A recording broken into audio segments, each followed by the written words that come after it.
Christopher Froome à pied. Mais quelle image du tour. On n'a jamais vu ça. Un maillot jaune un maillot jaune à pied. On n'a pas eu l'image, mais ils se sont accrochés très certainement. Une chute, Christopher Froome. Incroyable image du Tour de France 2016. Alors là, on aura tout vu avec Christopher Froome.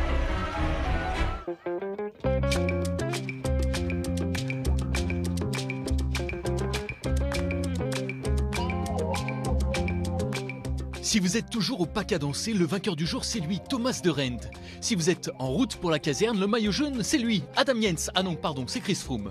Le feu d'artifice, c'est à minuit. Repos, on vous explique tout dans le film du Tour. En matière d'événements incontrôlables, on atteint des sommets sur ce Tour. On se plaignait de voir le Ventoux amputé de 6 km pour cause de vent. Mais ça, c'était avant.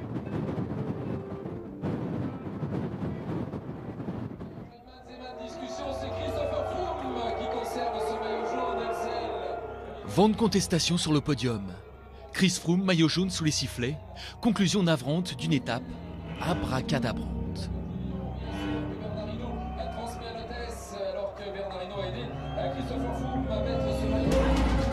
Une heure plus tôt, 2 km plus bas, quand Richie Porte ramasse les miettes de son vélo, Chris Froome improvise un 100 mètres dans la pente. Un jogging sur le Ventoux. Pour info, Chris, le semi-marathon du Ventoux, c'est dans 15 jours. L'explication, un ralentissement brutal de la moto gêné par la foule, un arrêt buffet pour Richie Porte. Bauke Mollema et Chris Froome s'empilent sur lui comme des assiettes. Ahurissant. À peine le temps de se relever pour constater l'invraisemblable. Amis coureurs, ne courez pas à côté des spectateurs. Panique à l'anglaise, Froome hérite d'un premier vélo de rechange, inadapté. Enfin dépanné par son équipe, le tenant du titre passe la ligne avec 1 minute 40 de retard, du moins à cet instant. Ventoux est plein de surprises. Presque le dernier kilomètre, le moto a freiné à bloc. Et tous les trois, Richie, Bauke Mollema et moi, nous avons entré avec le moto. Et il y était une autre moto derrière qui a cassé mon vélo. Et oui, comme ça, je reste au pied. Sur une arrivée au sommet, la règle des 3 km ne s'applique pas. Mais à événement exceptionnel, décision exceptionnelle du collège des commissaires. Après 1 heure de délibération, le jury recrédite l'anglais du maillot jaune un temps promis à Adam Yates. Explication du patron du Tour.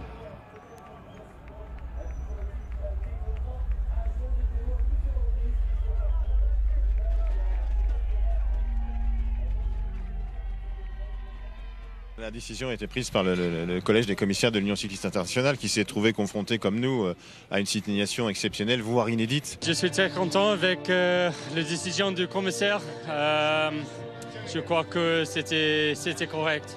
Merci à eux, merci à l'organisation du Tour de France. Incident de course ou fait exceptionnel, on n'a pas fini d'en parler. Puissent au moins les 15 audacieux partis de bon matin cheveux au vent de Montpellier nous pardonner de les avoir un peu oubliés.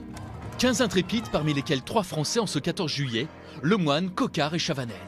Une fois n'est pas coutume, Peter Sagan tient compagnie à Thibaut Pinot dans le groupe des attardés. Pas de grand numéro pour le magicien slovaque.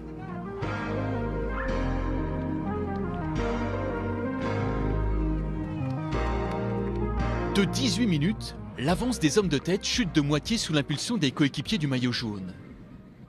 Mais la chute de Simon Gerrans désorganise la poursuite et redonne de l'air aux échappés.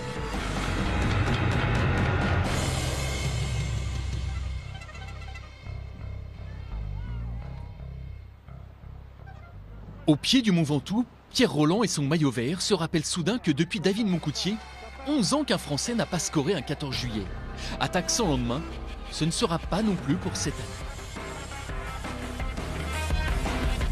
Les coéquipiers de Nairo Quintana se rendent compte à leur tour que le Ventoux a été raboté de 6 km, bref qu'il est temps de s'y mettre. Alejandro Valverde ouvre la route pour le Colombien. Image du jour, image du Tour, Quintana se décide enfin à y aller.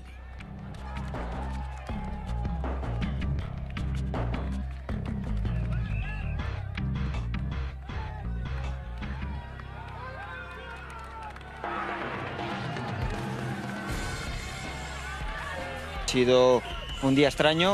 C'était une journée étrange, une étape vraiment difficile. Concernant l'incident de Froome, Porte et Molena, ma foi c'est un fait de course, c'est bien sûr regrettable, mais le sport et le cyclisme sont ainsi faits.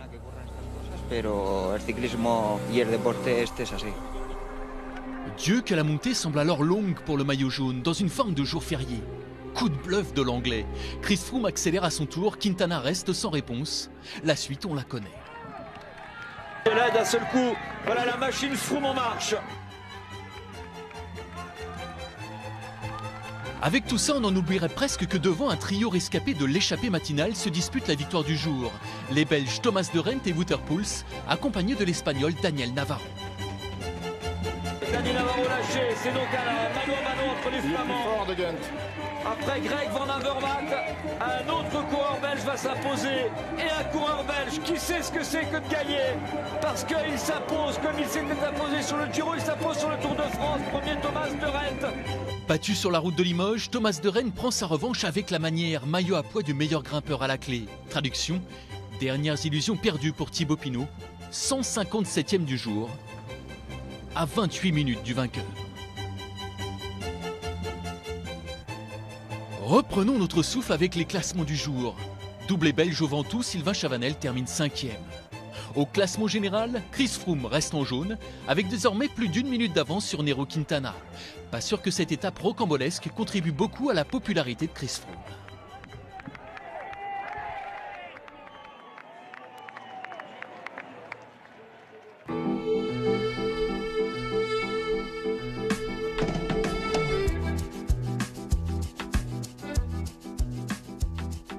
Ça m'a dérangé beaucoup lorsque j'étais en activité, lorsque j'étais coureur.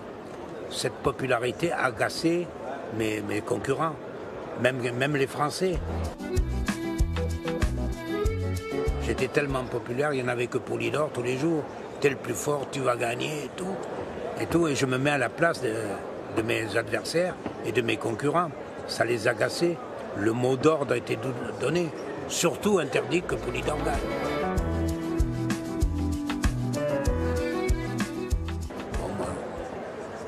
Je me laissais vivre, moi.